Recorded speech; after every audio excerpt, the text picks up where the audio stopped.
right beyond the safety and big-time plays right there. A 61-yard pickup, his third catch of the day. The other two were simple toss.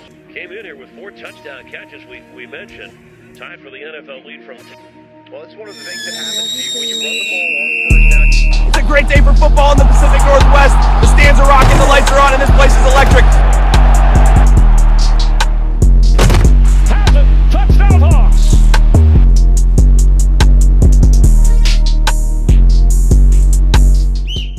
What's up, 12s? Welcome to another episode of 12's Tea. Did y'all miss me last week? Because I know. I ghosted y'all, but the drought is over, and it is time to serve a full pot of hot Week 13 tea. Let's rewind real quick to last week's matchup against the Titans. The game started slow, but eventually the Seahawks found their rhythm, brewed up just enough, and walked away with a W. And now, against the Minnesota Vikings, that was different. This wasn't a regular brew. This was a full family-size holiday season boil. I mean, Sam Darnold walked into this match like he had a personal message to deliver. And man, he delivered it hot. Playing against his former team clearly lit something in him. Because he wasn't panicking, he was calm, poised, throwing darts, and controlling the tempo. And he wasn't forcing anything, he was steeping perfectly. Meanwhile, K9, Zach Charbonnet, those two were just out there running crazy. I mean, they were breaking tackles, bouncing outside, pushing piles. Every run looked like they were trying to shake flavor out of a stubborn tea bag. All in all, they kept the Vikings honest, and they helped the offense stay balanced, for sure.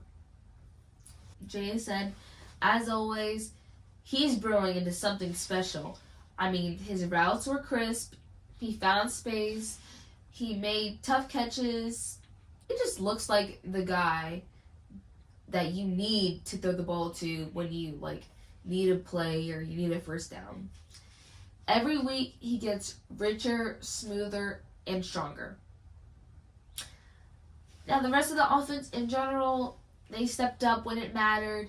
All of them were cooking. It felt like, every time Minnesota tried to cool the pot down, Seattle turned the burner right back up. Now, enough about the offense, because let's get into the defense. Man, they were cooking.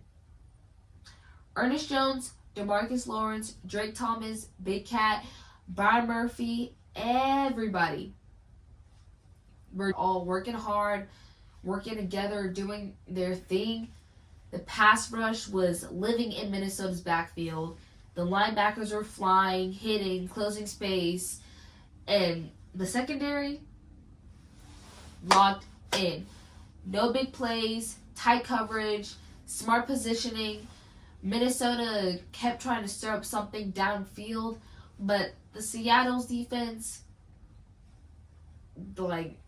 they kept putting the lid right back on the kettle. And my favorite part, the turnovers. Seattle grabbed those interceptions so clean, perfect jump on the route, hands like glue, and the timing was beautiful. On top of that, we had tip passes, big hits, near picks. The defense kept forcing uncomfortable throws all day long. And Minnesota never got to simmer. Every time they tried to heat up, Seattle turned that burner off. And this was one of those complete team wins. Offense was hot, defense was hotter, turnovers were sweet, energy was unmatched. The Seahawks brewed this game for 4 straight quarters, and Minnesota had no answers. But y'all, enough about the game. Let's dive into the fashion. So grab your mugs because it's tea time. So first up for faves, Cooper Kupp. You know, he got the soft cream sweater on, the charcoal corduroy pants, you know, that looks like they belong on a Pinterest board. Travis Scott to finish it off. This outfit is giving nighttime tea, lavender. Coop came in with calm drip that was brewed and served warm. Next up, Tyrese Knight. Okay, with the cream Subi sweatsuit, you know, clean sneakers, jewelry that clearly cost more than my entire podcast setup. And he pulled up looking like he was on the cover of GQ Cozy Edition. And lastly for faves, JSN, who showed up in his teal veil forever paranoia jacket paired with a possible rugby shirt layered underneath. Wide leg black denim jeans, studded beanie. The look is giving a model on the front cover of a magazine. And now for the flops, you know. For flops, we got a duo. Now, Drew Lock, who has on the green hoodie, backpack, the white sneakers. Cute for a Starbucks date, but for the tunnel or game day, not a match.